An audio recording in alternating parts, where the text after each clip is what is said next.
Hello there folks, welcome to an edition of a new show I'm starting called Cheap Recipes. This is basically something I've been wanting to do for a while. Just some basic cheap recipes, maybe something you'll like, maybe something you won't.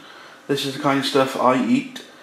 Me and my fiancee, we work to a budget, so when we have around about £120 to spend, one fortnight, we have around about £120 to spend on food, and then the next fortnight we have £140.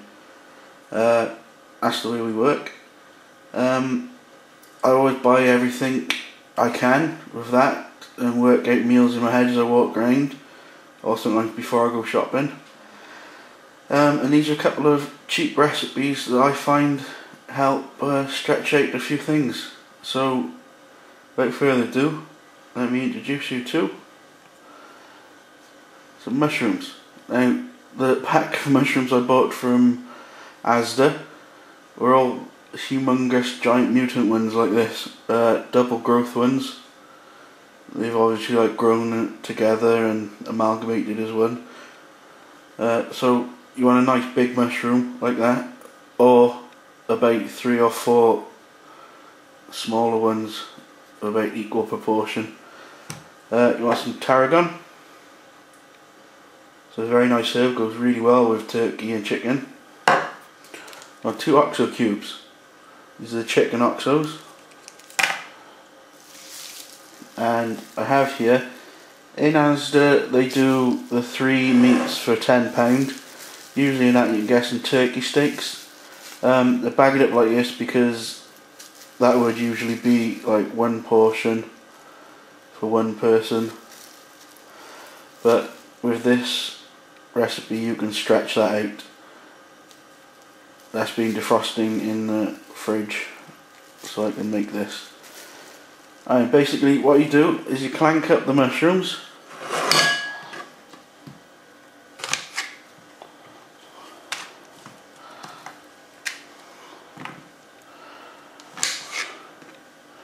That doesn't seem like an incredible amount at the moment, but trust me, it goes quite a long way.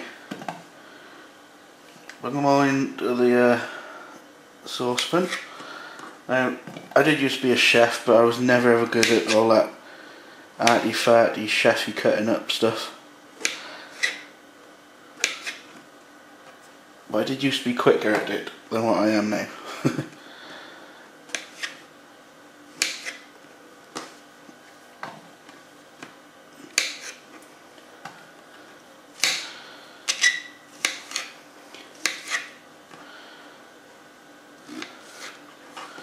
Then you get a general gist of what I'm doing. So you carry on doing that with the rest of the mushrooms. The tarragon, you need 2 seconds.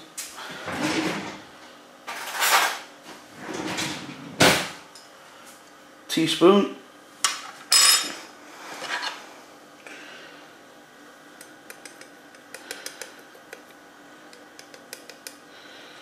Tarragon is quite a powerful herb, even when dried.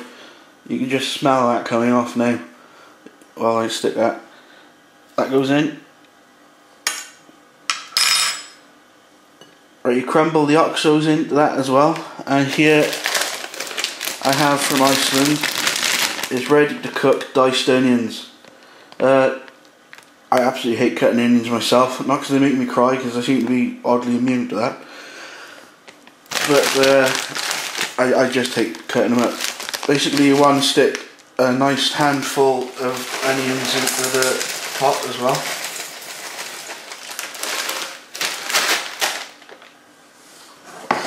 Go through that just so you can get the right idea of how much to stick in there.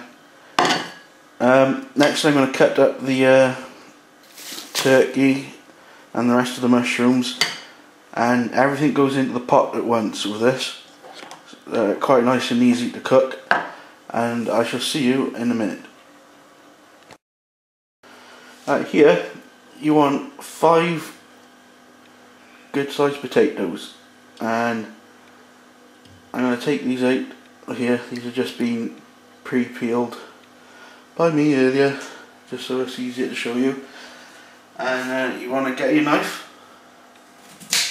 and cut them up into reasonably sized chunks, about that big.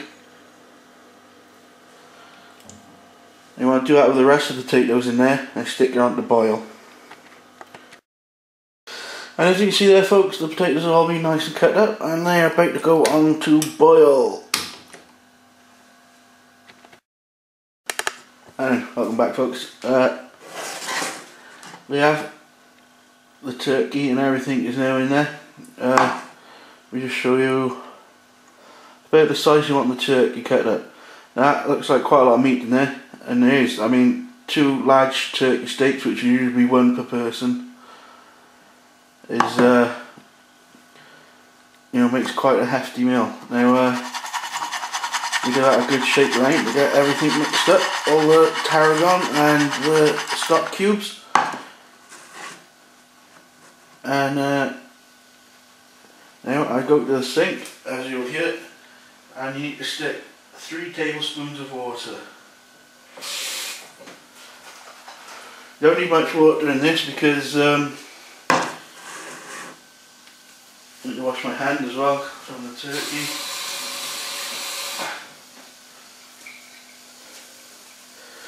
Yeah. So you don't need to stick much water in this because mushrooms, the water will come out of them, frozen onions, the water will come out of them, and also the juices from the turkey. Now this goes on for half an hour until the turkey is cooked, and you shall see me back then.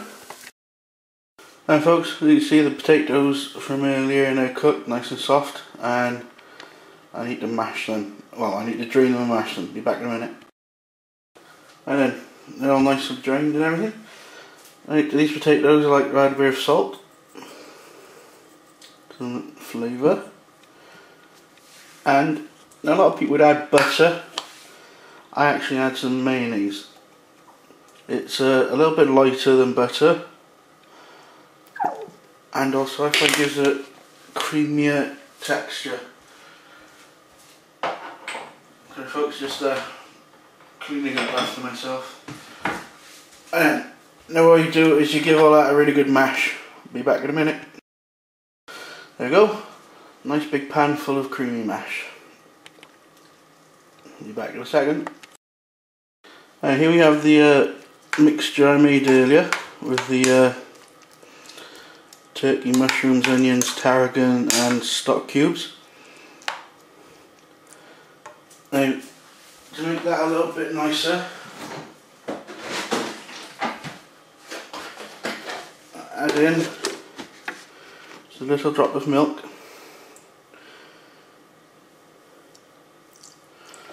just that much, and then I need to mix that quickly so it doesn't curdle.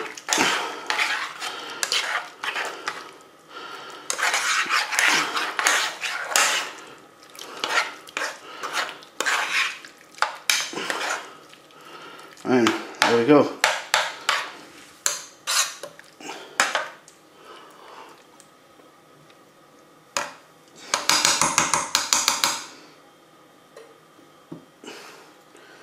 There we go, that's our base.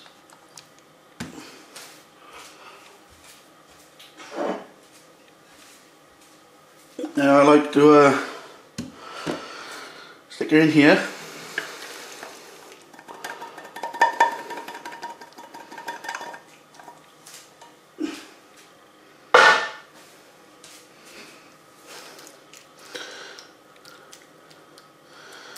Spread out all nice and evenly.